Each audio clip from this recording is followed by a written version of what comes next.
Hey there, in this one we're doing an autonomy showdown.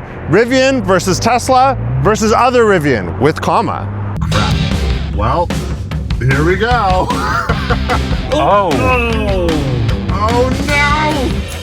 We did not cut off anybody at all, and only a few people tried to cut us off. Good night. After stopping like 5 times. Welcome to the Disengagement Derby. In this road trip, me and a group of my friends decided to try out some of the key competitors in the vehicle autonomy space. It's a road trip partially inspired by out-of-spec style road trips. It's not a race, but it is a competition to see which of the driver assistance systems that we're testing does the best and requires the least intervention. First, I'll go over the vehicles that we're competing with and the systems that they're running, and then I'll talk about the rules of the scoring. It's nothing terribly scientific, but it is fun, and it does give a real-world idea of how these perform on actual real roads. So, without further ado, let's talk about the competitors. The first contender is Baymax, my 2025 Rivian R1S Gen 2. It's running Rivian's latest Gen 2 hardware, although we do know that Gen 3 hardware is coming much later with the R2. In this video, it was running the very first release of Rivian's universal hands-free system. Since filming this video, though, there has been a new update that was released with some improvements to universal hands-free. All of the improvements are relatively minor. There is a new driving model that is slightly better, but it's nothing ground-shattering, and it probably would not have made a significant difference to the scoring that you'll see, but just something that's worth noting. It was the 2025.46 update, the initial version of Universal Hands-Free we are running in this competition. The second competitor is Tezzibu, a 2023 Tesla Model Y with Hardware 4.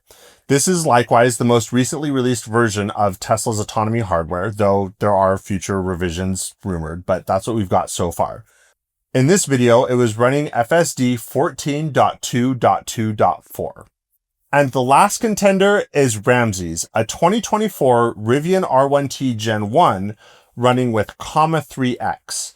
If you aren't familiar with Comma AI, it's a small device that sits in the windshield of your vehicle and plugs into your vehicle's wiring and gives it a hands-free driving experience on any road, which is not something that the stock Rivian system will do in Gen 1 vehicles. You'll get a little bit more of an intro of exactly how this setup works, but those are the contenders. Of course, we all know who the likely winner of this is going to be. But that doesn't mean it isn't interesting to see where the strengths and weaknesses of these are. It's an entertaining watch, nonetheless. Again, if you'd like to just skip straight to the scores on how everything did, I'll leave the chapter markers down below. But I'm going to go over the rules of how this works. This isn't the most scientific rubric or scoring method in the world, but it does at least give us a point of comparison so we can see in the real world how all of these systems perform compared to one another. This is sort of like a golf score, where 0 is perfect and any amount of points that you accumulate over that is worse and worse. So I'll first go over the free interventions, and then we'll kind of go up the scoring rubric. I have my notes right here, so pardon if I look down. 0 points, the free interventions, is when you're doing something to influence how the AI driving your vehicle is operating, but you're not taking direct control of the vehicle's driving. This would be, for example, changing the set speed or turning on the turn signal to suggest a lane change. These are things that suggest things to the vehicle's AI, but you're not taking direct control over driving. Next up is the 1-point nuisance category. There's 3 things in the nuisance category. Number 1, disengaging to follow a route. So, for example, if you have to make a manual lane change or disengage so that you can make a turn at an intersection, or if your vehicle doesn't stop for a stoplight, disengaging to stop at the traffic light. These are all 1-point following route disengagements. If you get an audible attention nag for not looking at the road, that's 1 point. The last one is if you make a nudge to the system without disengaging, for example, nudging the steering so that you sit in a different part of the lane, or touching the accelerator to move a little bit faster. When you're adjusting how the vehicle is driving directly, but you don't disengage the system. Next up is a 5-point disengagement, or sorry, a 5-point penalty. This is if the vehicle refuses to engage the system on that particular road. If it just says, sorry, driver assistance isn't available here, you have to do it. That's a 5-point penalty. 10-point penalty. If the driver chooses to fully disengage the system and it's not to follow the route. This is if you're correcting the vehicle for doing something wrong, if you feel like something is unsafe happening and you as the driver take over control of the vehicle, that is a 10-point penalty. It's a 20-point penalty, however, if the vehicle calls for you to take over. If something comes up and the vehicle says, sorry, I can't handle this, you have to take the wheel now, that's a 20-point disengagement. And the big one is a 100-point failure. This happens if for some reason you have to pull off the side of the road and do a reset in order for the vehicle assistant or the driver assistance to continue functioning. Now, I didn't count on this happening at all, but it did happen multiple times on this trip. So, you know, things don't always go as planned. You'll see how it goes. But that's how the scoring works. Each vehicle has a driver and a passenger. The passenger is the one in charge of scorekeeping. They're going to be keeping an eye on what the driver's doing and marking things down on the score sheet. They're also going to be recording some clips along the way. So without further ado, let's get into the trip. Oh, and one more important thing to note about the scores. We're separating city scores and highway scores. From the beginning of the on-ramp to the end of the off-ramp is the highway score. Everything else is the city. And that way we can kind of compare in different scenarios how these systems act. So we'll have the city, we'll have the highway, and then we'll have a total combined score taking both into account. All right, let's get to it. Okay, so I'll be piloting Baymax, my 2025 R1S. And my strategy is basically going to be follow a vehicle wherever I can. Universal hands-free does extremely well on the highway, but in the city, it doesn't yet stop for stop signs or traffic lights or anything like that. Hopefully coming later this year. So basically what my strategy is to see if I can get behind a vehicle wherever possible for at least stoplights. Stop signs, I'm just gonna have to disengage regardless, which is kind of a bummer. Okay, so here we've got Dre from Team Tesla. This is his Model Y, Tezzy-Boo 3.0. Tezzy-Boo. So what's your strategy? How are you gonna win this? I think I'm just gonna let it do its thing as much as I can. I think it'll irritate me because I can't stand to let it make its own decisions because it does them too slowly. But it does them in a way that a normal person would. So I think I'm just gonna let it do its thing and see how it goes. Okay, well, you know, I think for you it's probably an easy win, I'm assuming. Assuming that Maybe. you can relinquish control. Yes. If I can't, then I'll lose a bunch of points, and that's, or I guess gain a bunch of points. Yeah, so I would like you to gain as many points selfishly because I like winning. Okay, and here we've got Jake with Team R1T, so tell us about Ramses. This is Ramses. He's a Rivian, first gen, which means he's compatible with Comma, which is lots of fun. So first, just in case people haven't had a good introduction, tell us a little bit about what Comma is and how it works. Comma is an Android phone that's been repurposed into a self-driving device. It's got two cameras. Not any Android phone, but a 2016 Android phone. An old Android phone that they sell for $1,000. And there's two cameras, and it uses that to watch the road and then somehow communicates to the vehicle where to drive and how fast to drive. How that works, I don't know. Well, what's your strategy? My strategy is to lock in. I am going to always be looking at the road. I'm not going to take my eyes off for anything. So it sounds to me like your number one concern is getting nagged. Yes, that's the number one thing. No concerns about actual driving, about performing in the city or highway? Highway, absolutely not. It's perfect on the highway. In the city, I'm a little worried, but it never disengages, so I'm never going to get that point, except for when it does.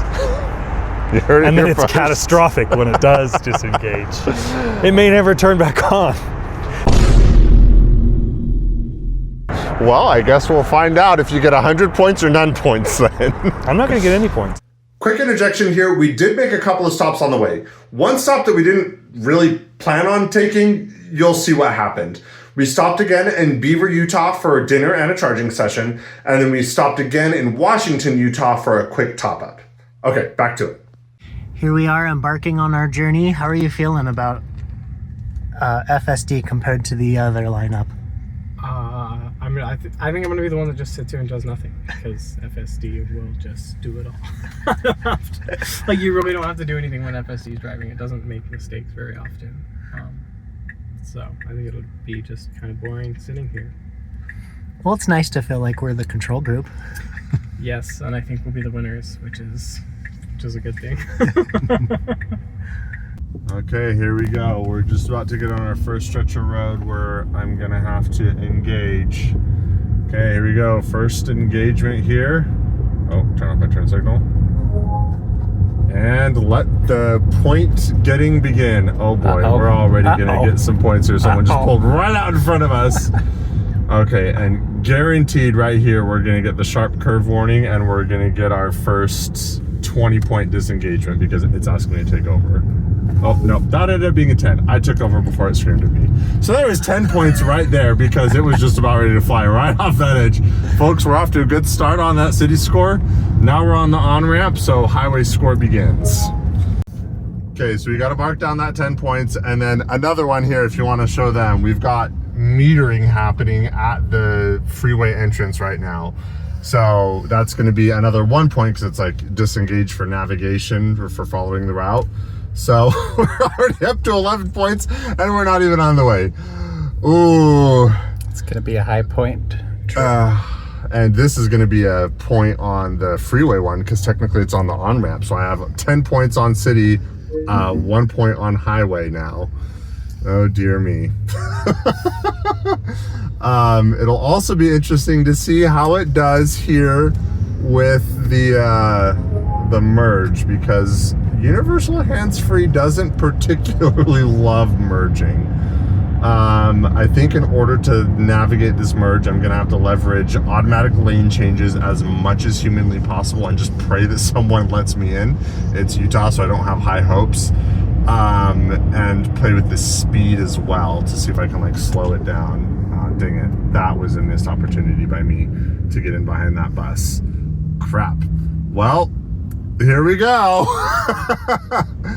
I haven't even seen the others merge onto the freeway yet, so maybe they're already jamming.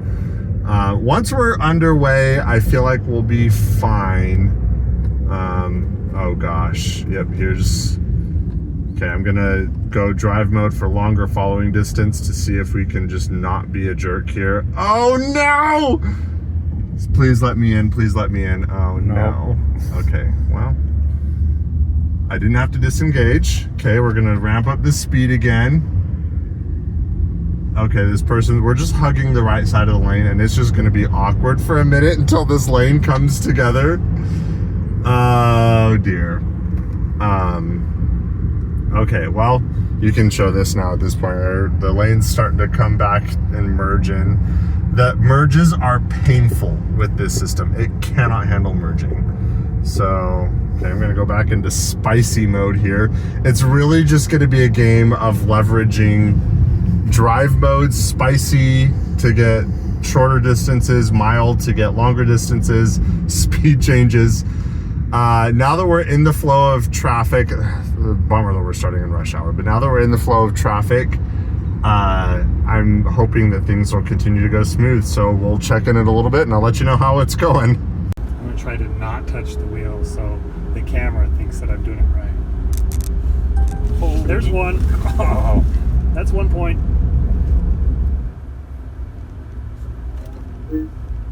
There's another one.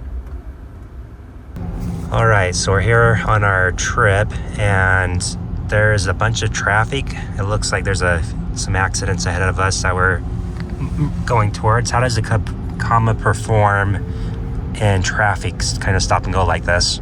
Comma does not perform great in stop and go traffic. It's awesome if you can get over the fact that it leaves like 6 car lengths of car between you and the car in front of you after the car starts accelerating. But then anytime it ever gets below 20, it gets really shifty and it's not quite sure if it wants to speed up over 20.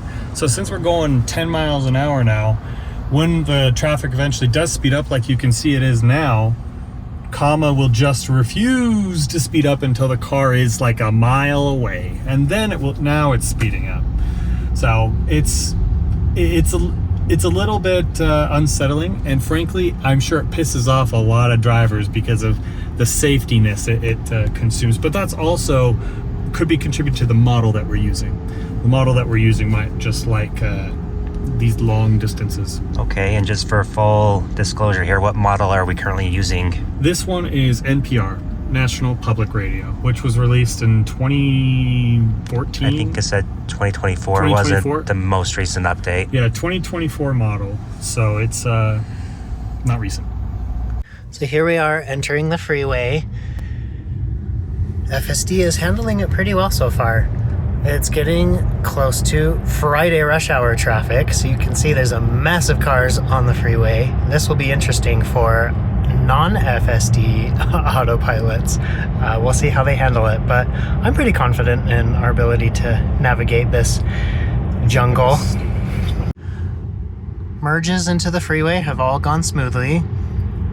We did not cut off anybody at all, and only a few people tried to cut us off. Since we're in traffic, I think if we got all the way over to the carpool lane over there, we could probably do a little better without having to record points against us. The only problem is, you see here in the orange, if we do a disengagement to get over there, which we most likely would have to do, it would cost us 10 points. So at this point, we're not going to waste our 10 points. We are 44 minutes in, and it's been pretty heavy traffic coming out of the city. And you know, we had those couple of points at first, but like for the most part, it's been pretty good here. Team Baymax, there were 3, I think, different. It was 3, right? Yeah, 3 different points where it just decided it wanted to slow down, and not by a little, like it slowed down by a lot. It wasn't like a brake check or anything. It wasn't like it slammed on the brakes. Just gradually started slowing down and just decided that we wanted to be going like, you know, 20 less than everyone else on the freeway. Not a curve, just a straight line. Don't know why it was doing that. So we had a couple of those, but other than that, it's been pretty problem free. We're sitting at 15 points, I think, right now. Team Tesla has gotten, I think, 1 point, so infuriatingly good.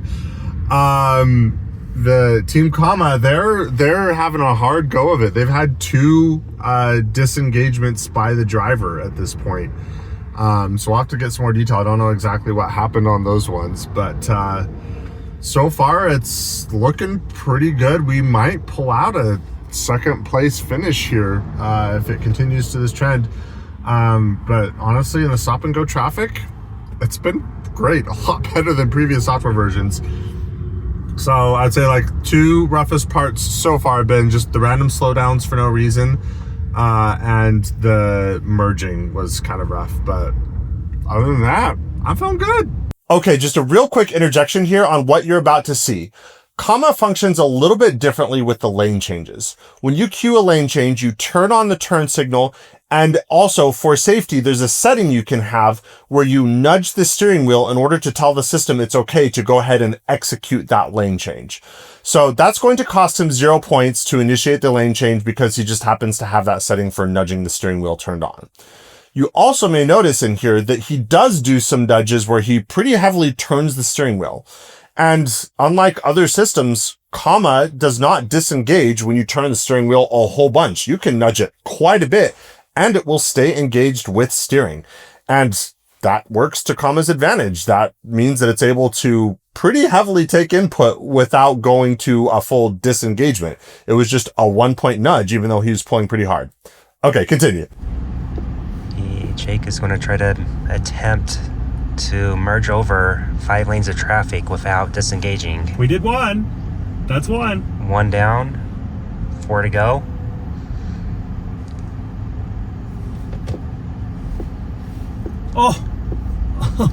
Oh, that, what, is that a nudge? Did you nudge it or what? Yeah, that's a nudge, Okay. probably. Nudge.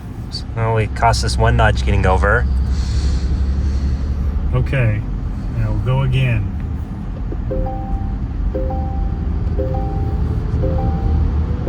Oh, I tapped the accelerator to get ahead.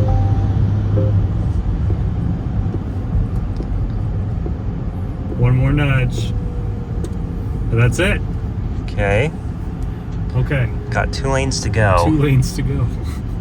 And it's cost us 2 points so far. A point per lane. Let's see if we can get a lane without a point. Oh, we're looking good. Looking good. Hey, hey, hey. There we go. Most of my nudges were on the accelerator pedal because it was still looking at the other lane. And so to get over, I had to touch the accelerator pedal just a little bit. I wouldn't have normally had to do that, but because we're in traffic, I don't want to piss off the people behind me. So that's why I had to do that one. Okay, we've got a problem already. This thing is refusing to go 75. It's absolutely refusing to do it. If I let my foot off the gas, it just slowly slows down until there's a mile of distance between me and the next car. So I'm gonna have to turn off the comma real quick, switch to a different model because I think it's the model is the issue, and then I'll turn it back on. So I think that counts as a disengagement by the driver, I would imagine. Or it's not necessarily a catastrophic failure as long as I can get it back on in just a minute. So I'll do that and we'll let you know what new model we're trying. Experiencing some fun failures with the comma. Don't try and change a model while you're driving. Yeah, we ran into an issue where we changed the model because the model we had was doing something weird where it wouldn't accelerate and keep the correct follow distance. So once we changed the model, it tried to recalibrate, but then it wouldn't recalibrate. It just stayed at 0. And we tried a few things, but ended up having to uninstall the complete thing and reinstall it. And now we got to calibrate, but now it says it cannot engage. So we're letting it go to sleep, and then we'll see if that fixes it. So fun. Let's try it out. And we're back. After stopping like 5 times to reboot the comma, to reinstall stuff on the comma, to change our model, and then it completely crashed our whole car to the point where none of the sensors were working at all. And I was like, geez, this is dangerous, but we decided to go anyways. But luckily, the navigation had us route around a car accident on the highway through this beautiful small town vibe here. And we were able to pull off and restart the car without the comma plugged in. And then once we did that, all the sensors came back online. We plugged the comma back in, and now the comma is working. So we're back to Tomb Raider 7, which is the stock model on this one. And I think we'll just stay there because obviously it's working a lot better than anything else we've tried. So we are back in business and we are ready to win this race, even with a 100-point problem. Okay, at this point, we needed to regroup a little bit. Team Comma was very far behind because of the major issue that they had. So we pulled off the highway and all regrouped at a rest stop that was just off of the freeway. While we were waiting, I happened to notice that in my vehicle in Baymax, that there was no cell service showing, even though we were in an area with coverage. So I decided to do a reset of the infotainment system to see if it would come back, and it didn't. And that may have caused some other issues later on with the actual driver assistance. Not entirely sure if it's related, but, well, you'll see what happens. I told Gemini, I'm like, we're on a road trip. Give us some fun things. Tailor it to my needs. Oh, buddy. Oh, no. That's a 5-pointer right there. Yep. Come on, we're on the on-ramp. Are we considering that city? Yeah.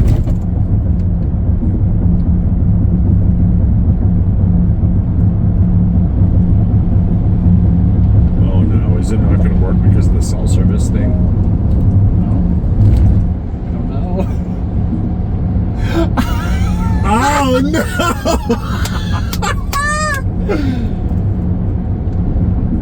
Are we considering this another 5 for the highway? That might be 100 actually. It might just be a 1/100 thing. If it, I'll give it a second here to see if it like reconnects and works. Mike, is that you? Oh, how's he getting over? Yeah, we have to do a system reset. Baymax will not engage. Good night. Good night. Goodbye as they just pass. Was that both of them that just passed? I only saw Dre.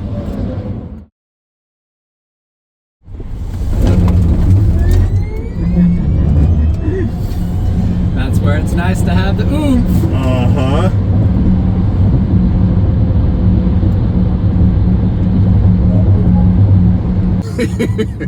We are not off to a good start on this trip.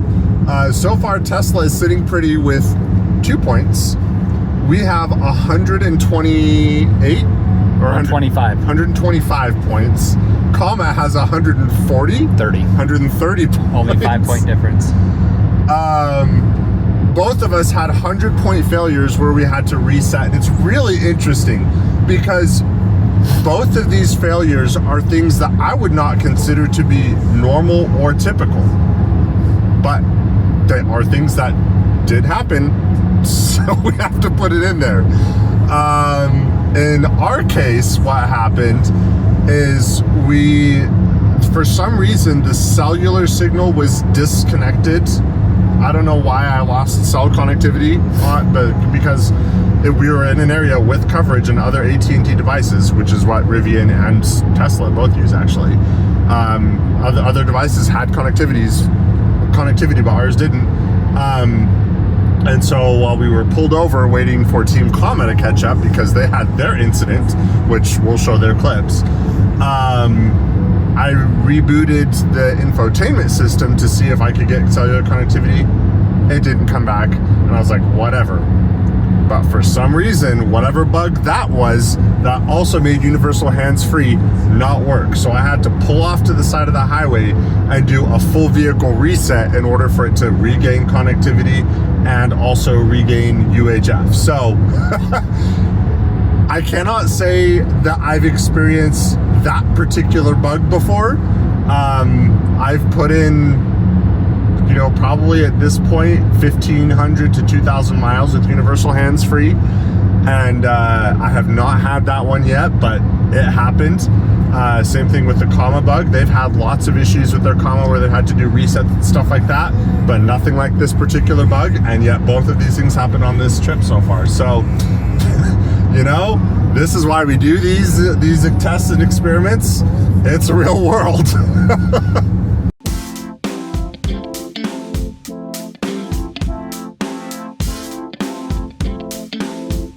Inertia. You mentioned inertia, and that is spot on. Oh, buddy. That was technically. Oh, interesting. Yeah, it kicked you out. It was of 1 point, but then it turned into a 10 point. It freaked out during the lane change. Okay, so this is after the fact, so you won't really be able to see anything exciting in this video. However, there was an object in the road, maybe a tow strap or some debris, and Tesla's FSD did a very good job of maneuvering the vehicle around. We almost departed the lane to not hit it. There were no cars next to us, so it was safe. And yeah, we did not run over whatever it was, which probably would have given us a flat tire. So kudos to FSD for not only driving us in the road, but out of the way of debris. Alrighty, we are coming up on a vehicle pulled over onto the shoulder with some hazards on. FSD has successfully moved over to the left lane, unlike the rest of these vehicles. It is trying to be courteous of any hazard signs. We're about to pass it. You can see it here. This truck pulled over with, they even have the flags, and autopilot knew to get in the lane far away from them. Okay, we've made it to the creamery. This is one of our stops. Autopilot is still driving us. We're seeing if it will put us into a parking spot. It looks like it is going to pick a spot. It found it, and it is backing us in. Did you just steal that from them? I don't know if that BMW is planning on parking here or not, but we're here now, so it's kind of nice to just be in the parking spot instead of into the lot. Little mid-drive commentary. We are doing just fine. If anything, we're bored because FSD has done very little wrong. Okay, so we're headed out of St. George, Utah now, going into the canyon that goes down through the corner of Arizona into Nevada. And that canyon has a lot of twisty turnies. And I actually am feeling pretty confident going into that. I have actually taken universal hands-free on this exact route before, and it did pretty darn well, actually. With all the twisty turnies, like, it seemed to have plenty of steering torque and didn't really freak out about it at all. And it even took it at pretty good speed too. So I'm feeling like I'll probably do pretty well, like minimal to no points. I suspect that this is where Comma is going to rack up a whole bunch of points because it has a lot of torque-based limitations on how far it can steer. We'll see.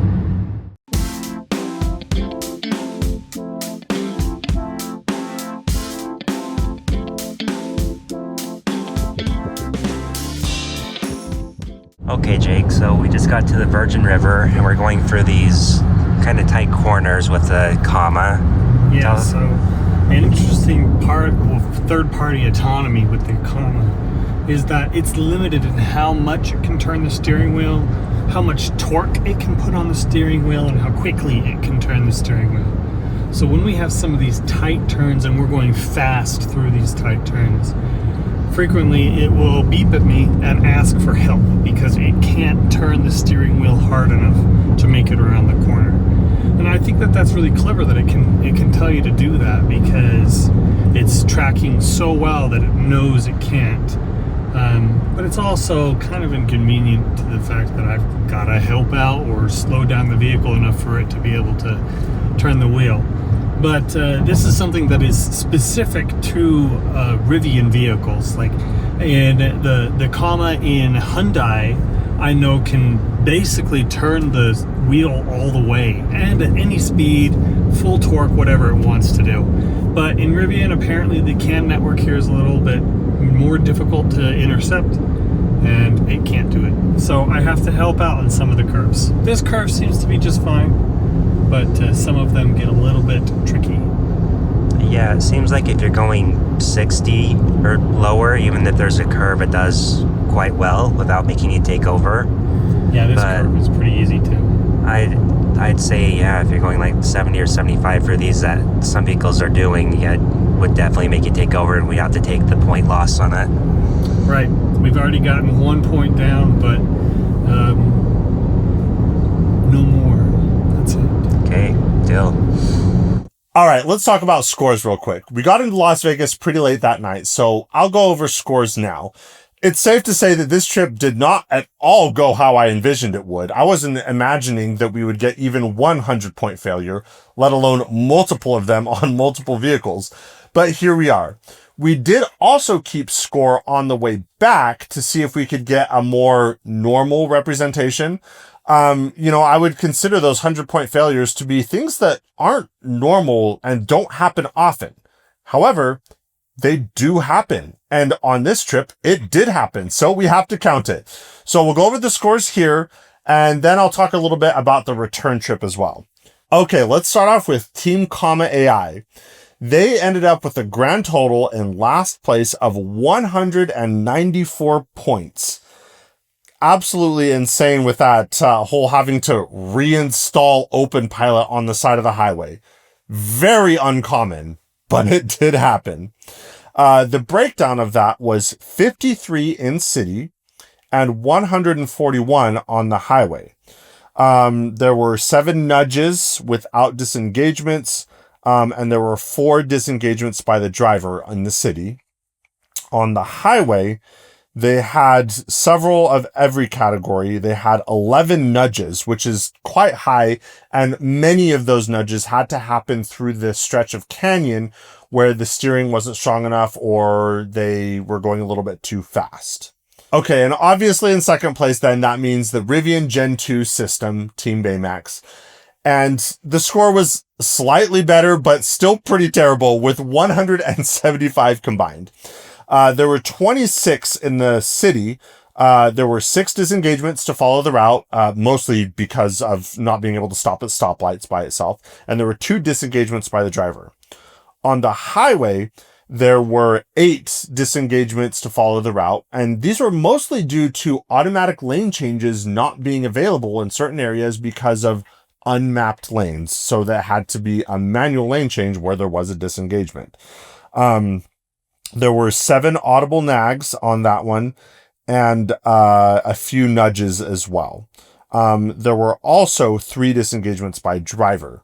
One interesting one is we did not have any disengage or any failure to disengage. That 5-point penalty where the system says, sorry, I can't engage on that road. This is something that Rivian systems were infamous for in the past. And I was expecting to at least get a couple of those on this trip, but nope, it was pretty great every time, except for that major blow up where we had to do a reset because it wouldn't engage, maybe related to the cell service thing, but that was a major problem. So, we didn't get any of the 5-point penalties, but we sure got that 100. All right. And rounding us off in first place, I know this is going to be real shocking to all of you. The Tesla got in with a total score of 18 at the end of a 400-mile road trip. There were 0 points on the city score and 18 points on the highway score. Most of the points actually came from 2 things. Number 1, they had a single disengagement where they took over because the vehicle was doing something wrong. And then the second most points was gotten from attention nags because, looking away from the road, spending too much time typing in something on the touchscreen, something like that. So we knew that the Tesla score was going to be great. We didn't realize it was going to be that much different. So let's get the thoughts from the drivers about that leg, and then I'll talk about how the return trip went. Okay, so next morning, and we're here in Vegas, and I'm going to say it didn't quite go as I anticipated. It did well. It definitely, universal hands-free is definitely a highway cruiser. But I had to do a takeover when there was someone coming into the lane because universal hands-free does not do any kind of evasive maneuvering yet, which it definitely needs to get there. But between that and the system reset, definitely some more points than I would have thought, but it did pretty well. I'm very curious to see how it does on the way back. Ended up being almost neck and neck towards the end there between universal hands-free and the comma system. So, Tesla was obviously in its own world there. But on the way back, I'm curious to see if we're also kind of neck and neck between universal hands-free and comma. Okay, so last part of the trip, how did the trip go? As expected, what were surprises? Well, as we all know, the trip did not go very well at all.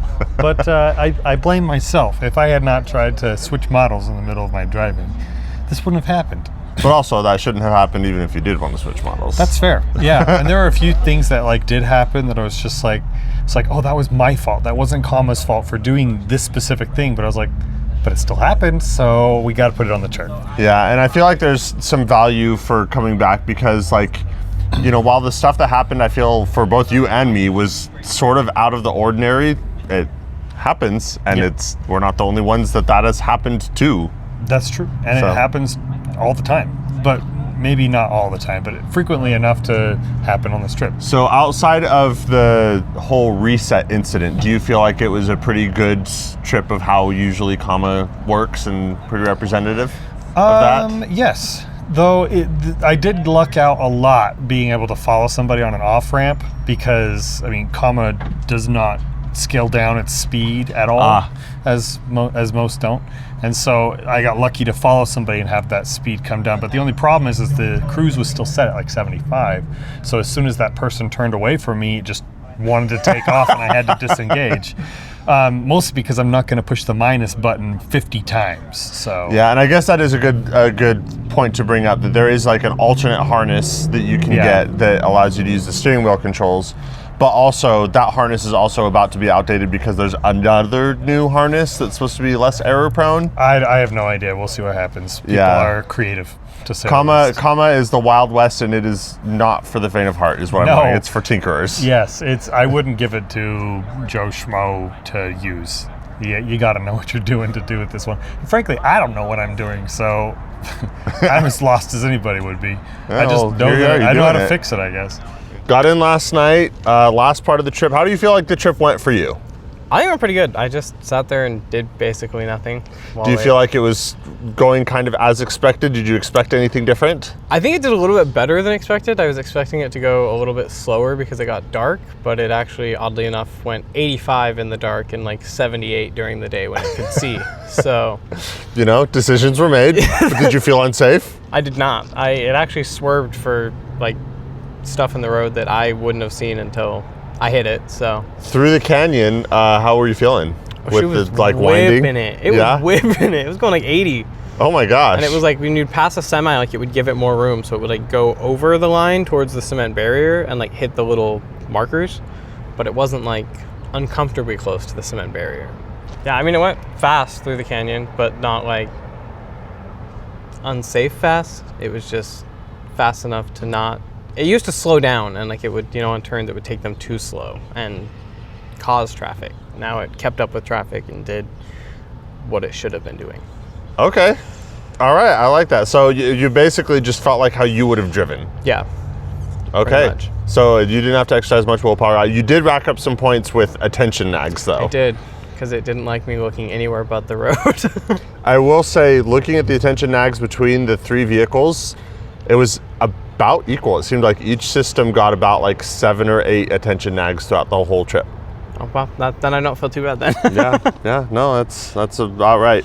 I did get a couple of attention nags on mine where it wasn't because I wasn't looking at the road. It wanted me to touch the steering wheel during the canyon drive, which was kind of interesting to me. Like it wasn't mad that I was looking. I'd have to take control of everything. I didn't have to do anything. It just wanted me to touch the steering wheel. So, hands free.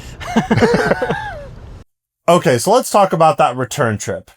This video is already long enough, so I'm not going to labor you with watching the entire footage from going back. But this one was a lot less eventful and went more normally, so to speak. We did about 300 miles on this one. It wasn't the full 400 back.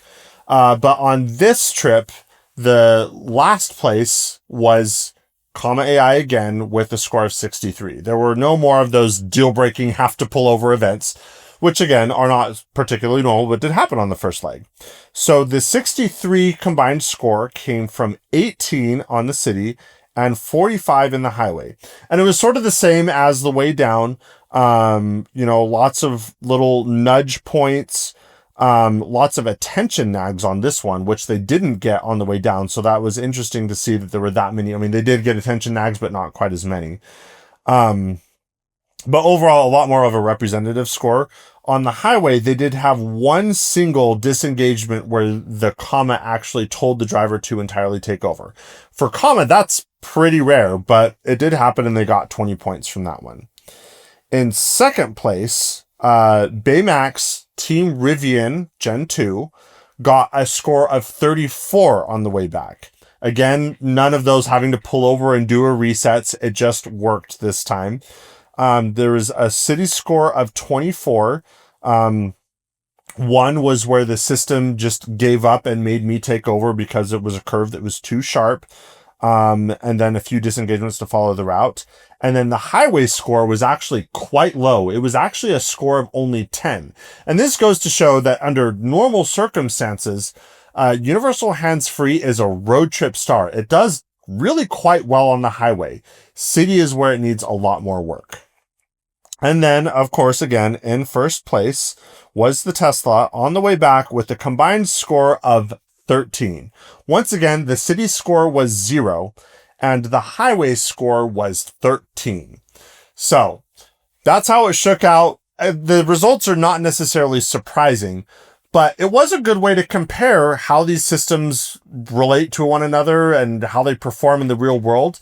And things are constantly developing for all three of these systems. Tesla, Rivian, and Comma are all consistently releasing updates, improving things. So just because the scores shook out this way on this trip, that doesn't mean that if we were to do it again in 3 or 6 or 12 months, it would end up the same way.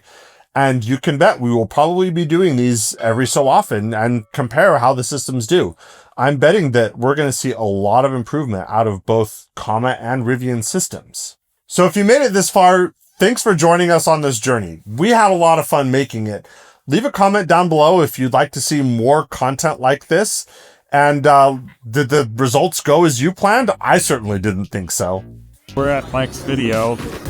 He's doing an intro, and we're trying not to laugh at him because it's cringy too. And as soon as FSD noticed a vehicle pulled over with hazards, it courteously... Okay, we're doing it again.